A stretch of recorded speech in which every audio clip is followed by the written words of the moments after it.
man's back, this time with a 5-pound foreign coin bulk lot. I got this on eBay. I paid $33.34 plus $3.75 shipping. Here's the eBay listing right here. So let's go ahead and bust into this package.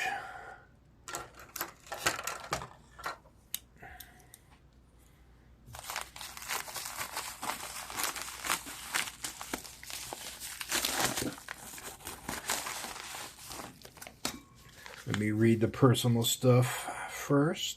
Thank you for your purchase. I hope you love it. Like it. All right.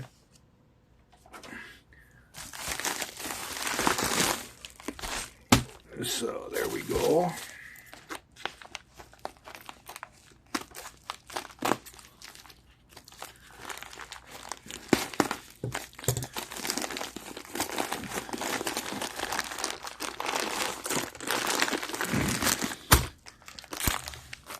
All right, looks good so far.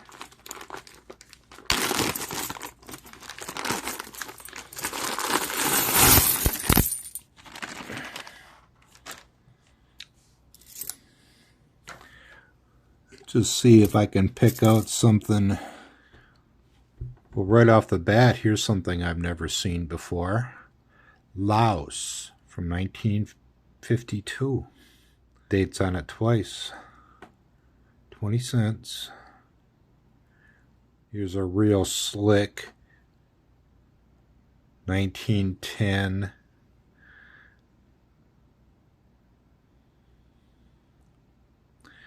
That would be, is that Edward the Seventh's last year?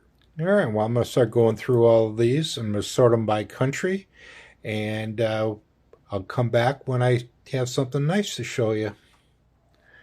Well, I'm about, a half to maybe a third of the way through the coins and have found some very interesting pieces. So this is an elongated cent. I think everybody's been at tourist destinations where you put your penny in and your quarter or dollar or whatever it is these days, and it squeezes out this token for it. Now, if I go on my scope, so you can make out God we trust, and you can make out 1959. And if you squint real hard, I think you can see the Denver. That's a neat little piece. When I first saw this one, it was this side up, and I couldn't remember ever seeing one of these before. So you flip it over, it's Dominican Republic, and you go 1888. Holy crap. So, yeah. There's two varieties of it. Large date, and that cross is either narrow or thick. I don't know which one this is. It doesn't show pictures of both. But that's a nice addition to my collection right there. So this one is not from this lot, but I'm showing it because I found this in a coin roll hunt I did a few days ago, a box of quarters, and I had never seen this before. That's a nice little addition to my type collection. Anyway, I can't help but brag about my finds. Speaking of finds, what do you think of this one? So what this is a 2 franc 1944 for Belgium. Now, this was made by the United States for the Allied occupation once they displaced the Germans. So it was struck on the same planchet that the 1943 penny was struck on.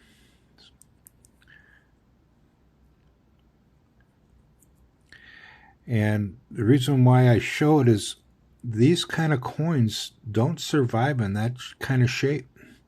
It's zinc coated steel, and over time it'll rust. Whoop, fumble. All right, show you a few more before I really get buried in this. All those Canadians up on top are King George VI. Got a 38, 47, and a 49.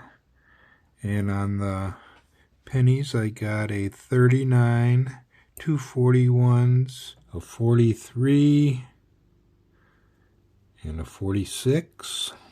I hope this one shows up. Yeah.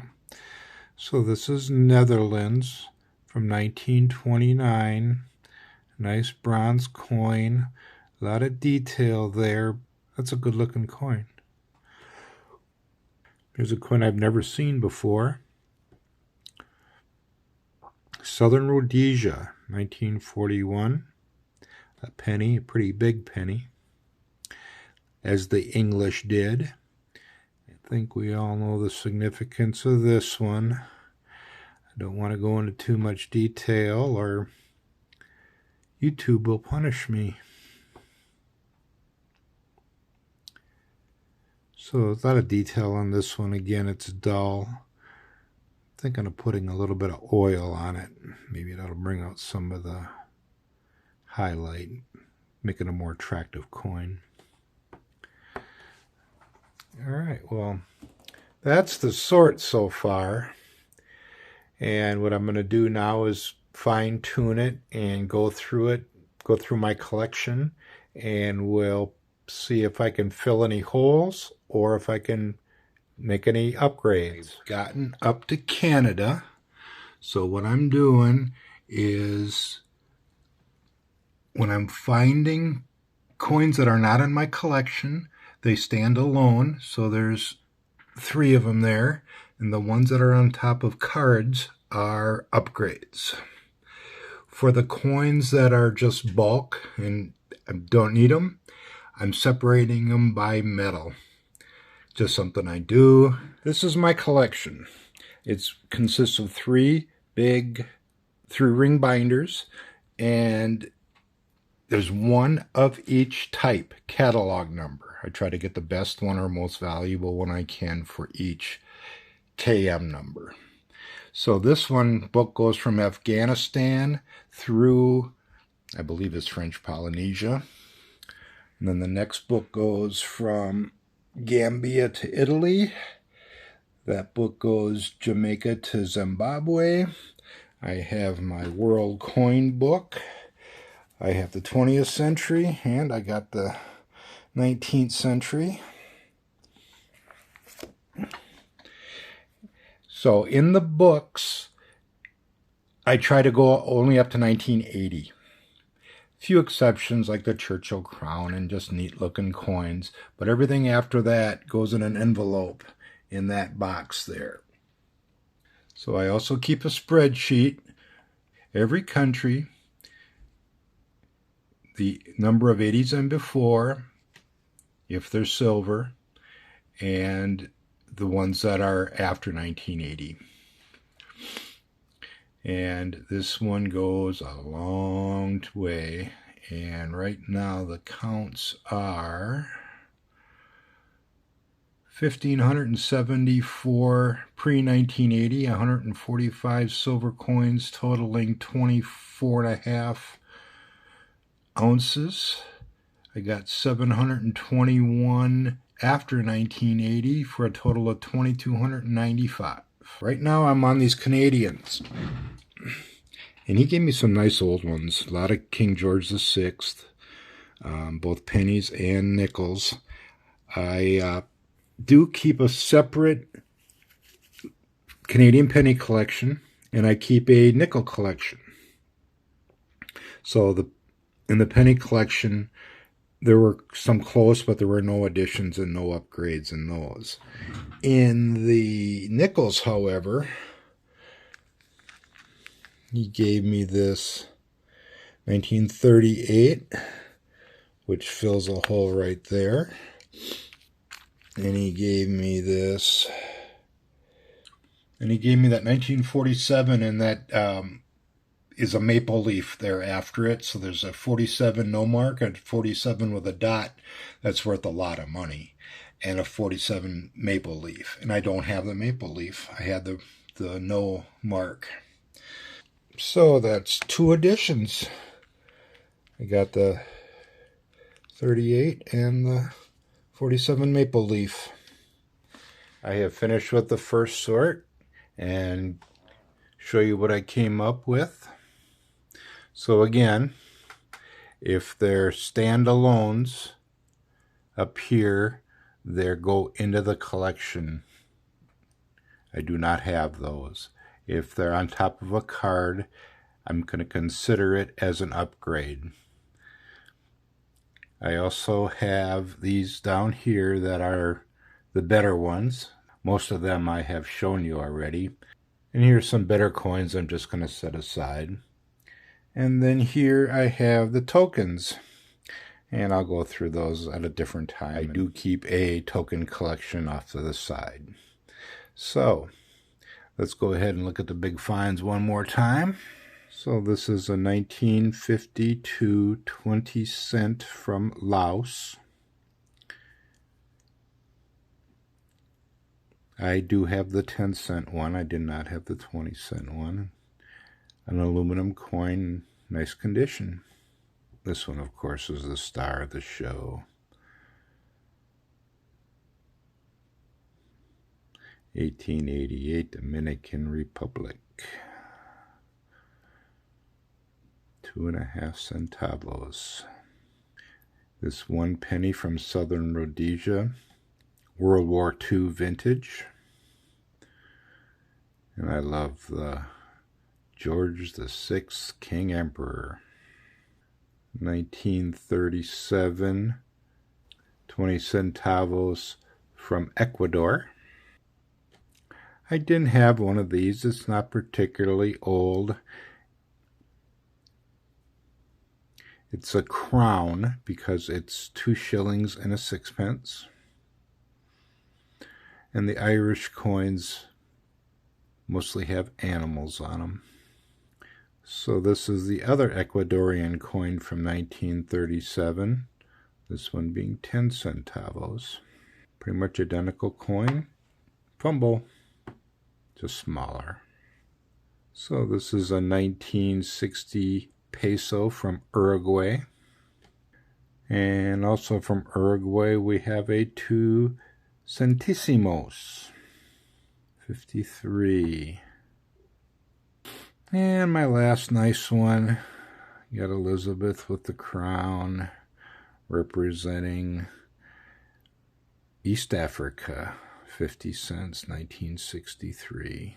So that kind of shows what $37 will buy. It was about $7.50 a pound, which is on the lower end of today's market buying coins like this.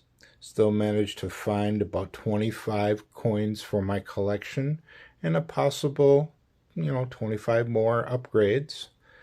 For an experienced collector like me, I can still find some value in a lot like that.